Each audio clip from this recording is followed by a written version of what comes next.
All right. So, in case you guys are not aware, Japan's market crashed, and a lot of people on the internet are talking about how today's going to be a horrible day, and our market's going to crash, and the sky is falling, and it's going to be the worst thing ever, and we're all going to die and be horrible, terrible. Um, okay, maybe. I don't know. But maybe you should sell all your stock and buy crypto or real estate or gold, or I don't know. What I do know is that typically rash decisions based entirely on emotion and not enough fact are almost always bad decisions. Like, I very rarely hear, someone telling their story and they're like, I had no information. I had a ton of emotion. I was horrified. I was terrified. I made giant rash decisions, and it was the best decisions I've ever made in my life. Typically not what we say. So again, if things are starting to kind of go sideways, which, I mean, in life they're going to. I mean, things are always going to go sideways.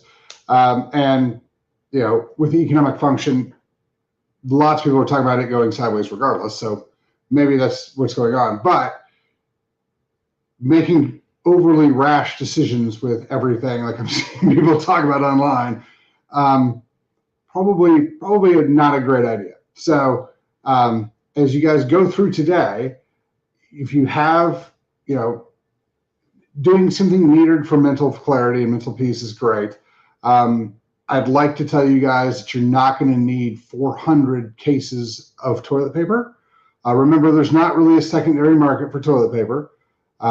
So we don't need to see that again. Paper towels also not a secondary market for. So, filling your house with paper towels and toilet paper is probably not going to be the best option. Food does go bad. So I'm always a big fan of, having enough food and supplements and water and toilet paper and stuff to last a little while. Like, that's great. Like, you have enough. Okay, we use X amount a week. And so I might get 3 or 4X. Great. You have some in storage. Fantastic. Way to go. Peace of mind done. You guys are fantastic. However, the insanity with the wet wipes and the toilet paper and the paper towels and the cleaning products and okay, let's look back not that long ago, a couple of years ago, and look at the insanity and the panic that was caused by all of that. And nobody had paper towels or toilet paper for weeks. So again, was there a secondary market? Were the people who bought all the toilet paper super glad 6 months later they bought all that toilet paper? My guess is not. So yeah, now it's a paper good. So if you just kept it around, maybe you just have toilet paper for like 7 years. Great. However, again, making giant, rash, life-altering decisions with very little information and lots of emotion, specifically fear, is really bad. Now remember, this is an election year, and this is not just a normal election year. This is a crazy election year. And every time we have an election year, we have crazy things happen. And so I suspect that the crazy is going to be turned all the way up to 11 on everything from, I mean, how many election years do you guys know where the prime candidate almost gets assassinated? I don't remember one in my lifetime. It's kind of an interesting thing. The crazies turned up to 11.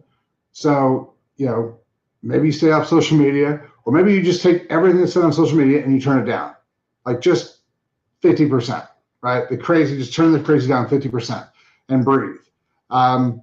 This goes back directly to the old thing of how much control do I have over the situation and how much should I worry about it? If you have zero control, you shouldn't be worrying about it. Don't pay attention to it, put it out of your mind, do whatever you can, like whatever it is. Now, I'm not saying don't do anything. If you're worried, call your financial advisor, call your stock guy, call the people who know, and come up with a metered, rational, logical response. That's always going to be a good idea. Hedge your losses, put your sales in, put your barriers in. I mean, cool. But, at the other side of that, try not to go a little bit bonkers on it. A lot of the stuff you guys are not going to be able to control, but you're going to be able to worry incessantly about. Incessantly worrying about anything causes all kinds of medical issues. The stress causes all sorts of issues, stomach issues, gut issues, digestive function issues. It's going to spike your cortisol. And again, cortisol is not bad, but it's the reason your body spikes the cortisol is because everything else gets shut off, and the cortisol is kind of like bubble wrap. So you're going to have all these things happen. And if it's outside of your control, there's nothing you could do to make it go left or right or up or down or anything. All you're going to do is worry about it and damage your health and make rash decisions that are going to impact you and your family. I would highly recommend that you guys take a breath and try to figure out what to do. If you don't have a plan in place already for anything, take this as a time to go, there's probably going to be natural disasters. Hopefully never in my lifetime. To me, and my house, and my family. There's definitely going to be economics ups and downs because that's a thing. If you live long enough, you're going to see horrible things. You're going to see great things.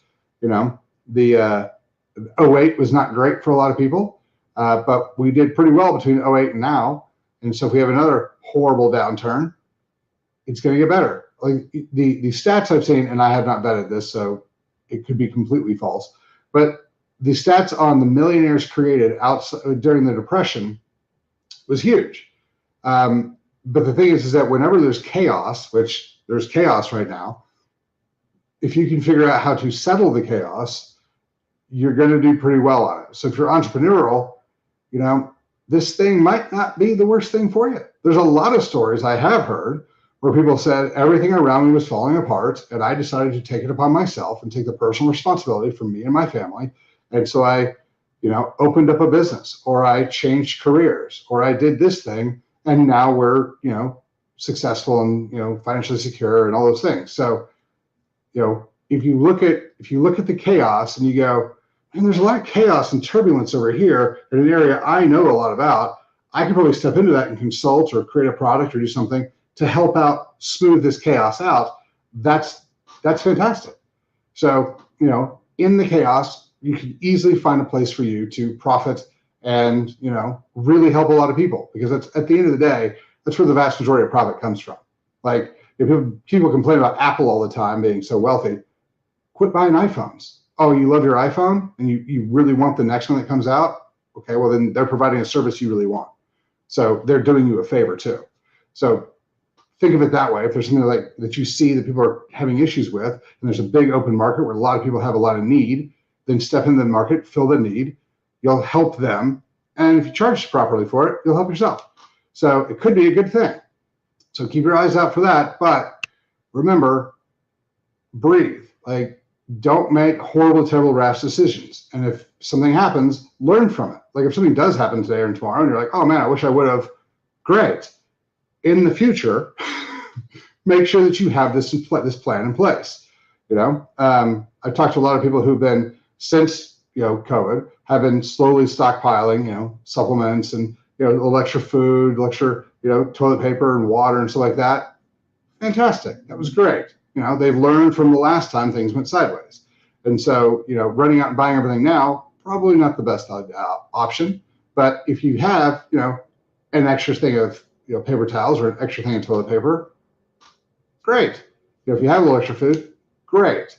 That's what a lot of people have done. And if you did that, you probably made some good decisions. So if things do go super sideways, as lots of people are saying, learn from it and try to, make it through. It's not the end of the world. It's never going to be the end of the world, especially with financial. You guys, there's lots of ways out of it. So there was a lot of suicides during the Depression in the 20s. So recognize that there's always a way back, but try to breathe with this type of stuff. I'm not saying anything's going to happen, but there's a lot of people who are out there saying it. And the problem is that there's a lot of fear being brewed up and built up and pent up through, all sorts of different things. My guess is that if we start to have a bad day today, it's going to drive fear, and the fear is going to drive the selling, and the selling is going to drive the market down more, which is going to increase the fear, and we're going to self-propagate a major issue. And maybe we were going to go down 2,000 points and we were going to be okay, but because of the fear, now we go down a lot more. So, watch your fear, watch your decisions based off fear, and try to take a breath. So again, I hope today is not that big of a deal, but everybody on the internet's freaking out about it. So take a breath, keep your mind where it's supposed to be. Recognize that if there's a thing that you're worried about that you have no control over, let it go. Just let it go, because you can't change it. So there's no reason to have an emotional turmoil about it that will then cause you to do other things. Like you could be worried about this thing over here that you have no control over, and because your emotions got all spooled up, now you're anxious or you're angry or you're whatever. And then this thing that you do have control over, I don't know, your kids or your friends or your boss or whatever, and you take it out on them. And that's definitely a horrible idea. So take a breath and realize where you are, worry about the things you can control, and try to let everything else go to a degree. So again, I'm not saying do nothing. I'm just saying monitor and manage your emotional state on this. And don't make giant rash decisions based off fear. So, all right, you guys have a good time. Thanks for your time. See you next time.